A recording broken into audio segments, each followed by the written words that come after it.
నందమూరి తారక రామారావు గారి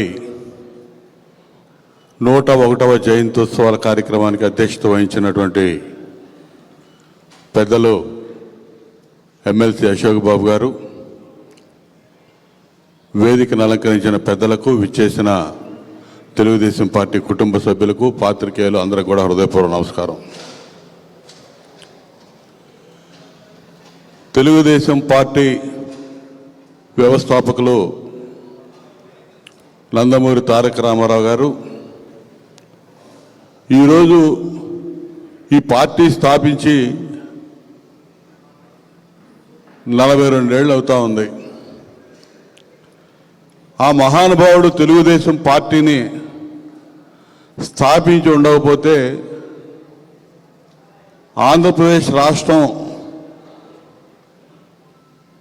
చరిత్రలో ఏ విధంగా ఉండుండేది, తెలుగువాడి చరిత్ర ఏ విధంగా అప్పటి వరకు ఏ విధంగా మరుగున పడి ఉందో అదే విధానంలో ఈ 42 ఏళ్ళు కూడా ఏ విధంగా వెనకబడిపోయి ఉండేదో ఒకసారి ఆలోచన చేసుకుంటే చాలా ఆశ్చర్యం, బాధ కూడా కలిగిద్ది. చాలా సంతోషం కలిగిద్ది. ఈ పార్టీని స్థాపించి ఎన్టీ రామారావు గారు ఈ జాతీయ ఔన్నత్యాన్ని దశ దిశలా చాటి చెప్పిన మహానుభావుడు ఎన్టీ రామారావు గారిని స్ఫురణకు తెచ్చుకోకుండా ఎవరు కూడా ఉండలేని పరిస్థితులు ఈరోజు నెలకొని ఉన్నాయి. పెద్దలందరూ చెప్పారు, స్వాతంత్రం వచ్చి మరి 1982 నాటికి కొన్ని దశాబ్దాలు అయినా కూడా తెలుగువాడి అస్తిత్వం, ఉనికి అనేది అప్పుడు కూడా ఎక్కడా కూడా లేనటువంటి పరిస్థితులు. తెలుగు జాతి అనేది భారతదేశంలో ఒకటి ఉందని దేశంలో ఎవడో కూడా గుర్తించినటువంటి పరిస్థితులు. అటువంటి పరిస్థితుల్లో మరి తెలుగు వాడిని వేడిని ప్రపంచవ్యాప్తంగా వెలుగెత్తి చాటినటువంటి మహనీయుడు ఎన్టీ రామారావు గారు. కోట్లాది రూపాయల సంపాదనని తృణప్రాయంగా వదిలేసి ఈ రాష్ట్రం తెలుగు ప్రజలు తనకిచ్చినటువంటి ఆ ఆదరణని, వారిచ్చినటువంటి ప్రైడ్కి వారికి ఏదో ఒకటి చేయాలని ఒక సత్సంకల్పంతో, దృఢ నిశ్చయంతో పార్టీని స్థాపించి సేవ చేసినటువంటి వ్యక్తి ఎన్టీ రామారావు గారు. సేవ చేయటం కోసమే పార్టీ పెట్టాడు. రాజకీయాల్లో పదవులు కావాలనో సంపాదన కావాలనో ఆయన పార్టీ పెట్టలా. కేవలం నాకు ఇంత ఇచ్చినటువంటి ఈ సమాజానికి నేను ఏ విధంగా ఉపయోగపడాలనే ఆలోచనతో, ఉపయోగపడగలననే ఆలోచనతో ఖచ్చితంగా చేసి చూపించాలని రాజకీయాల్లోకి వచ్చి, మరి రాజకీయాలకు వచ్చిందే తడవుగా ఒక చరిత్రని తిరగరాసినటువంటి మహనీయుడు ఎన్టీ రామారావు గారు. పార్టీ స్థాపించిన 9 నెలల్లో అధికారంలోకి రావడం గొప్ప కాదు. అధికారంలోకి వచ్చినాక సమాజంలో ఉన్నటువంటి అట్టడుగు వర్గాల ఉన్నతి కోసం మొట్టమొదటిగా పునాదులు వేసినటువంటి మహనీయుడు ఎన్టీ రామారావు గారు.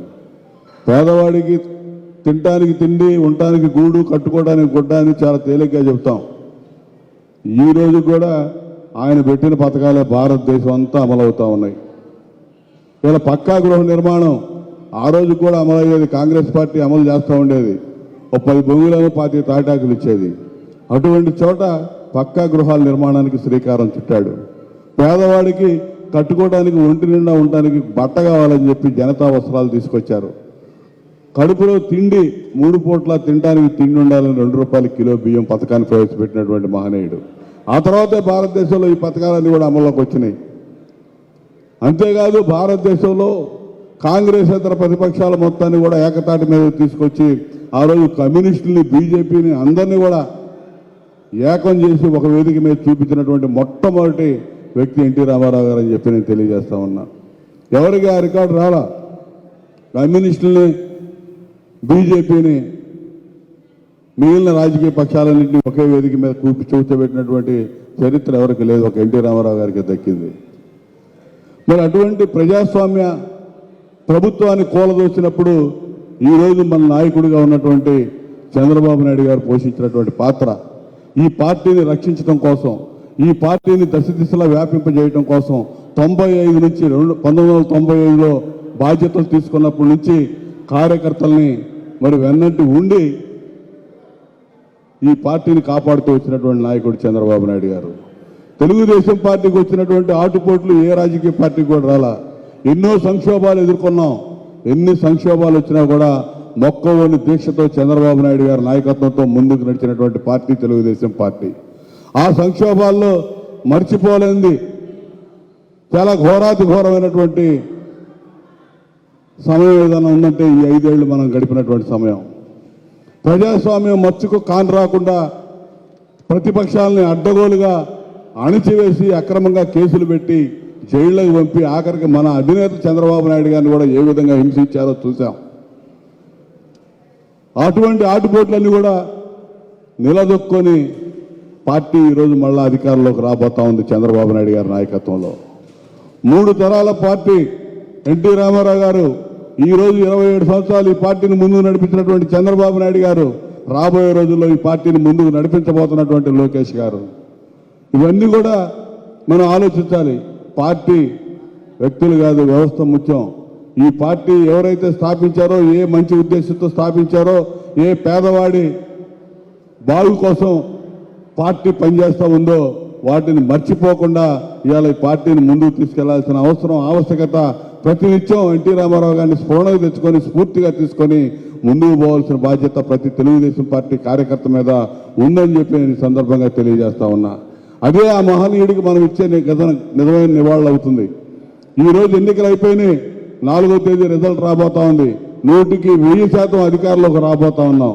కానీ మన బాధ్యత అంతటితో తీరలా. ఇవాళ దుర్మార్గ ప్రభుత్వం 5 ఏళ్లు పెట్టిన హింస, ప్రజాస్వామ్యం కూనీ చేసిన విధానం, రాజ్యాంగాన్ని అవహేళన చేసిన విధానం, అడ్డగోలుగా అవినీతి చేసి ఈ రాష్ట్రాన్ని ఏ విధంగా భ్రష్టు పట్టించి ముందుకు పోతున్న రాష్ట్రాన్ని మళ్ళా 20 ఏళ్లు వెనక్కి తీసుకుపోయాడో ఒక నేర చరిత్ర వెళ్ళినటువంటి జగన్మోహన్ రెడ్డి ఈ 5 ఏళ్లు చూశాం. వీటన్నిటినీ సరిదిద్దుకోవాల్సిన బాధ్యత ఉంది. వాటన్నిటిని ఒక బాధ్యతగా ప్రతి కార్యకర్త భుజస్కంధాల మీద వేసుకోవాలి. ప్రభుత్వం చంద్రబాబు నాయుడు గారి నేతృత్వంలో ఏర్పడే ప్రభుత్వానికి అందరూ కూడా సహకరించి ముందుకు తీసుకుపోయి మొక్కవోని దీక్షతో మరి అందరం కూడా ఈ రాష్ట్రాన్ని బాగు చేసుకోవాలి, మళ్ళా పునర్నిర్మాణం చేసుకోవాలి. అప్పుడే ఆ మహనీయుడికి నిజమైన నివాళులు అర్పించిన వాళ్ళం అవుతామని చెప్పి సందర్భంగా తెలియజేస్తూ మహానుభావుడు స్వర్గీయ ఎన్టీ రామారావు గారికి ఘనమైన నివాళులు అర్పిస్తూ సెలవు తీసుకుంటా ఉన్నాం.